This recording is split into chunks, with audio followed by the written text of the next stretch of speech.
Doktoresha, faleminderit për intervistën sot dhe flasim si gjithmonë për lëkurën si një pasqyrë e problemeve të organeve të brendshme që mund të kemi. Së pari, si pasqyron lëkura gjendjen tonë të përgjithshme shëndetësore? Lëkura është pasqyrë e organeve të brendshme, është pasqyra e gjithë organizmit tonë.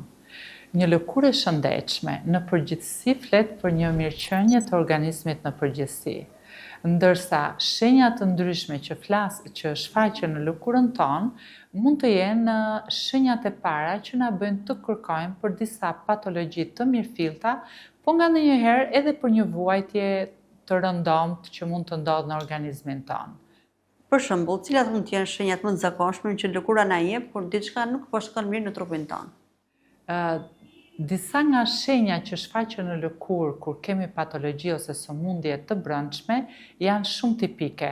Mund të jenë në trajtën e njollave të kuqe, në trajtën e njollave me ngjyra të ndryshme, po themi të errta, në mavi, që flasim për shumë patologji të tjera.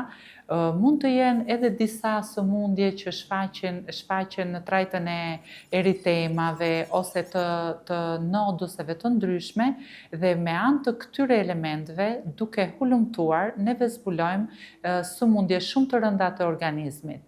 Nga njëherë në lëkurë shfaqen element tipik nodular që flasin për kanceret të organeve të brendshme, por që janë në faza shumë të avancuara dhe për fat të keq nuk janë zbuluar përpara, pra është lëkura organi kryesor ku zbulohen këto patologji. Nga sëmundje kancerogene të organeve të brendshme mund të jenë edhe element në faza më të vona të sëmundjes.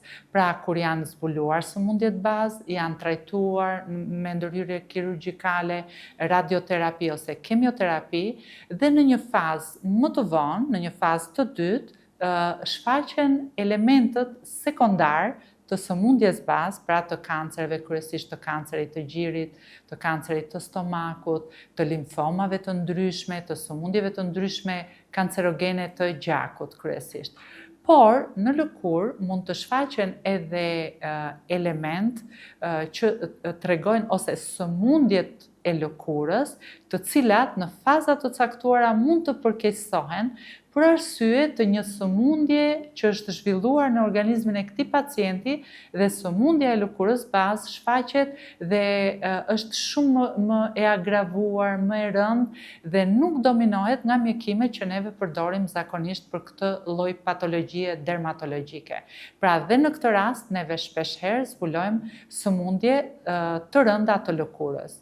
Janë gjithashtu edhe patologji të cilat neve menjëherë sa i shikojmë e mendojmë se në trupin e këtij pacienti mund të jetë një sëmundje zhvilluar, një sëmundje kancerogene. Këtu për shembull do të përmendja një lloj sëmundje që tek ne shfaqen në trajtën e bulave dhe ky quhet pemfigoid buloz, shfaqet kryesisht në moshat e treta, por nganjëherë mund të shfaqet edhe në mosha më të hershme dhe në përqindjen më të madhe të rasteve kjo sëmundje zbulon një patologji maligne që zhvillohet në organizmin e një pacienti të tillë. Por nga ana tjetër, ka edhe sëmundje të tjera që janë të tipit të infeksioneve të rënda që japin shenjat e tyre në lëkurën tonë. Për shembull, në qoftë se pacienti ose shumica e pacientëve në fakt që kalojnë HIV-sin, për fatin e tyre të keq, kanë dhe shfaqje në lëkurë.